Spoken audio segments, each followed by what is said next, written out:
We lived right next to this fort, and from our backyard you could see Boston Lighthouse.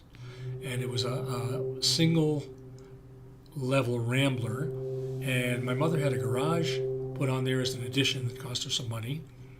And my mother had an old Dodge, that was an old gray Dodge that was in the sitting there on our blacktop, and parked right in front of the garage. And my friend and I decided to screw around a little bit. So I was in the garage, and I had this croquet set, and I had a brilliant idea. You know what the idea was? I can only imagine. The idea was to pour gasoline from the lawnmower onto these croquet balls and kick them out of the driveway, and they looked just like comets. It was unbelievable. You mean you set them on fire? Yes, I set them on fire and then kicked them out. I thought it was a brilliant idea. And Michael's going, hey, man. And why did you do this? Because I thought, number one, it looked cool.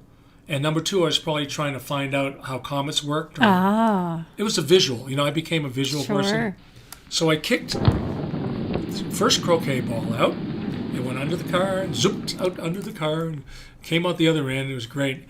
And then I kicked the second one out, and that went under the car. But then I looked down on the spout of the little gas can, and there was a perfect little shoot of flame shooting out the end of the gas can. Like, uh-oh. And I'm going, oh, shit. Oh, my God. So How I bent down. old were you? I was 12 or 13 or something.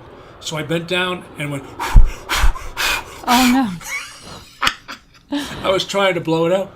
My friends looked at me like I'm totally insane, panicking right away. So I panicked myself, and I picked up the gas can, and I avoided the flame, and I threw it out of the garage, which landed directly under my mother's car. Oh, my God. And went... And there was a sheet of flame, gigantic sheet of flame under the car, and then all of a sudden the car exploded in flame, and I'm sitting there looking at close up in my eyeball with the little flickering flames, right? And I'm like, I went one of those out of body experiences. Sure. So I turned around, and there was a little door on the back of the garage, and I remember there was a hit at the time that I used to sing all the time. Well, it's darn good life, and it's kind of funny how the Lord makes the bee makes the honey, and the honey bee looking for a hive, and they call it a honeycomb, and they roam the world and they gather. Unbelievable, you couldn't believe it. So then I came around again, and the thing was still on fire, of course. So I grabbed the 2x4, and I tried to get under the car to get rid of the gas can. Meanwhile, my mother's running up the road going, "Get away from the car!" Top her lunch.